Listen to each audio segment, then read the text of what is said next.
Hi everyone, I hope you're being safe and well.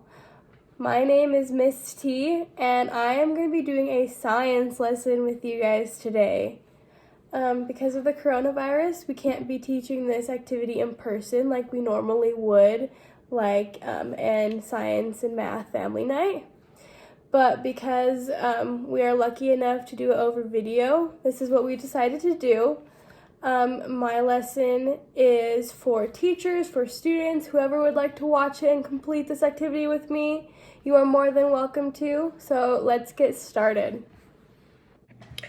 Okay guys, so the one thing that we want to keep in mind today is this science lesson focuses on tornadoes. So the first thing I want to ask you guys is, has any of you guys seen a tornado before, or do you know what a tornado is?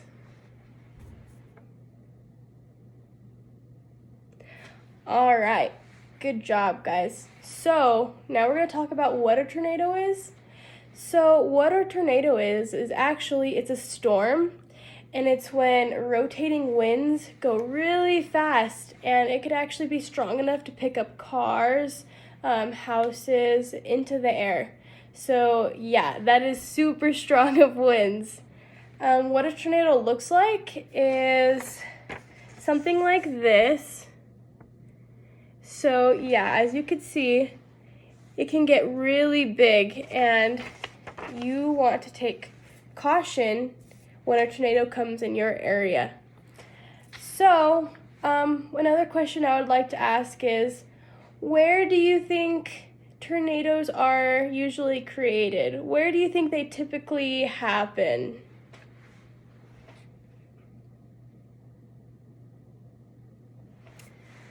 Okay, so now we're going to discuss our answers. So where I think tornadoes happen are typically, I actually found a map online to show you guys. So tornadoes typically happen in the flatter areas of America. So usually if you live in a flat area, typically we will have more tornadoes. For example, in Colorado, we do have flat areas, so we can have tornadoes, but it doesn't happen as much as, for example, Kansas. So now we're going to talk about our standards. This would be great for a kindergarten level. It can also work up to all the way up to second grade. So this lesson prepares graduates to be able to use full range of science and engineering practices to make sense of natural phenomena and solve problems that require understanding of how and why Earth is constantly changing. This lesson will help students to use and share observations of local weather conditions to describe patterns over time. Okay. So in order for this activity, you're going to need just a few things. So you're going to need a jar of any kind. I have a large jar and a small jar. You're going to also need soap. So the soap that I am using actually is Ajax, but it does not matter what kind of soap you have. This is optional, but I'm adding glitter to mine. It helps show what the tornado looks like a little bit more into detail, so this is why I'm doing that. You will need a tablespoon to measure the sparkles, and you will also need water to fill up in your jars. So keep that in mind when we're completing this experiment. Okay, so now we're going to go over our directions and now complete our experiment. So the first thing I want to tell you guys is the reason why I am using two jars, which is one is small and one is big, is because in our experiment at the end, we are going to observe which jar did better in creating the tornado, and maybe why you think which jar was better. So the first thing that we're going to do is fill up our mason jars with water. I already just went and did that. I did that because this jar takes a lot of water and I did not have a pitcher this big. So you can just go fill it up in the sink. Doesn't matter what type of water. Also, keep in mind that it doesn't matter what type of mason jar you use either, as long as it is clear and you could see the tornado happening. Okay, so first thing you do is fill it up with water. As you can see, there's a little bit of space between the lid and the top of the water, about an inch, 2 inches, because you want enough shaking room so the water can spin and create the tornado. The next thing you're gonna want to do is take the lid off of your mason jar, and now we're gonna go and fill it up with soap. So when we're doing this, there is no specific measurement. Just make sure not to do too much or too little. Just a nice little squeeze will do the trick. So make sure to close your soap. And now put the lid on to your mason jar. And before we swirl it, we're actually gonna do the same thing to this jar. But first thing we're gonna do is, in order for us to see results, we need to see a mixture of the soap and the water. And as you can see, it is not mixed, so we're gonna go ahead and shake it to get it mixed. Shake, shake, shake, shake, shake. All right, good job, guys. So now we're gonna go ahead and do the same thing with our big jar. So I'm gonna go ahead and take the top off, grab my soap. I'm gonna squeeze for a little bit longer on this one because this one has way much more water than this one. Go squeeze, squeeze, squeeze. Just like that. And close the soap. Ooh, be careful. Make sure to put the lid on top of your jar. And make sure it is sealed correctly so there is no spills. And we're gonna go ahead and shake this jar just like what we did with our small jar. So we're gonna go ahead and shake, shake, shake, shake, shake, shake, shake, shake to get everything mixed. Be very careful when you're shaking, do not drop it. All right, so when we're letting this one sit, we're gonna go ahead and look at this one.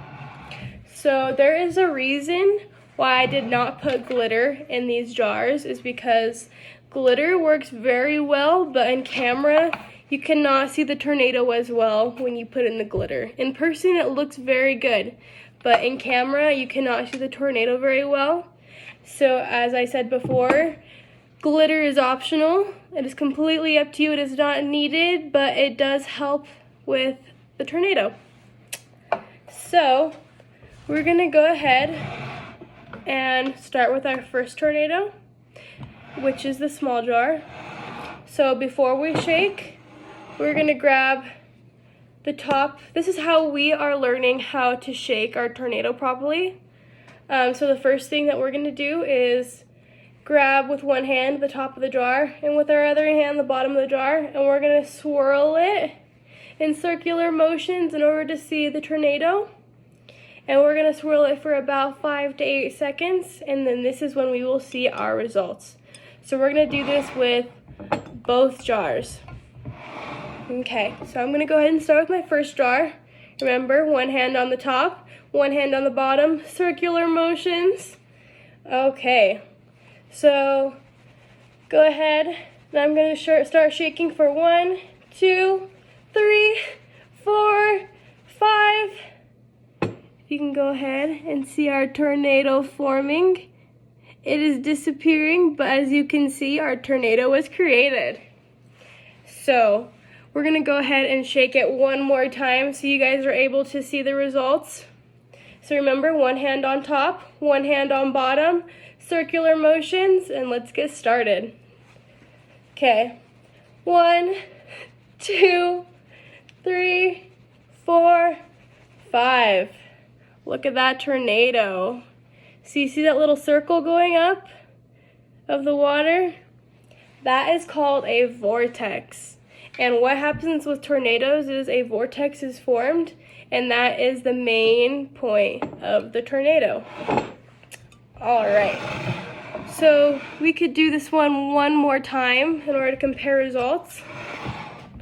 So we're gonna do this one more time. Hand on top, hand on bottom, circular motions, shake, shake, shake, shake. 2, 3, 4, 5. Just like that. Okay, we've seen exactly how that looked. Now we're gonna focus on our big jar. So now that it is all shaked and ready to go, we are gonna make sure to shake it properly. This one might be a little bit harder to shake because it is a little bit bigger, so bear with me, guys. One hand on top, one hand on bottom. Remember, circular motions, and let's get started. So I'm gonna give myself some room for this one. It's a little bit bigger. Okay, let's get started. Circular motions. Shake, shake, shake, shake. 1, 2, 3, 4, 5. Just like that. So as you can see, this one is a much bigger tornado because it is a much bigger jar. It's even still there. Wow. Okay. So we're gonna go ahead and do this one more time so you can go ahead and compare your results in the end. Okay. So remember, one hand on top, one hand on bottom, circular motions. Let's go ahead. So remember, 5 to 8 seconds. 1, 2, 3, 4, 5, 6, 7. All right. So as you can see, this tornado is a little bit more on the thinner side, although it is there, and it does last longer. All right. So now that we have shaken both of our jars, let's go over a few questions and let's reflect. Okay, guys, so now that we finished up our experiment, we are now going to go over a few debrief questions and then finish up with our lesson. So I'm only going to ask you a couple, and the first one that I want to ask you is, what is a tornado? So I'm going to give you guys just about 10 seconds to answer this on your own, then we'll go over it together as a class. What is a tornado?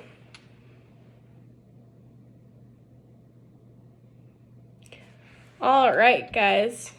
So now that I gave you some time to talk about it, we are going to talk about what a tornado is. And what a tornado is it's when hot air and cold air mix together, remember? And it creates a vortex just like it did in this jar right here. And that is tornadoes. That is how tornadoes are created. So we want to keep in mind that usually a thunderstorm happens before a tornado, and that's how we know that a tornado may be coming in our direction. So remember, if a tornado is ever in your area, remember to always be safe and take precautions. Okay, so now that we answered our first question, now we're going to go over our second question, and I am not going to answer this one for you guys. This one is up to debate, and it is totally up to you. There is no right answer. There is no wrong answer. It is totally up to you. You can leave them in the comments below. So the question I'm going to ask you is, which tornado do you think was better? The small jar or the big jar? And why do you think which jar was better? Do you think jar 1 was better or jar 2? And why do you think that was? That is totally up to debate. So I hope you guys had fun creating tornadoes with me, because I sure had fun with you. I hope you guys are staying safe. Make sure and wear a mask, and have a good day. Bye.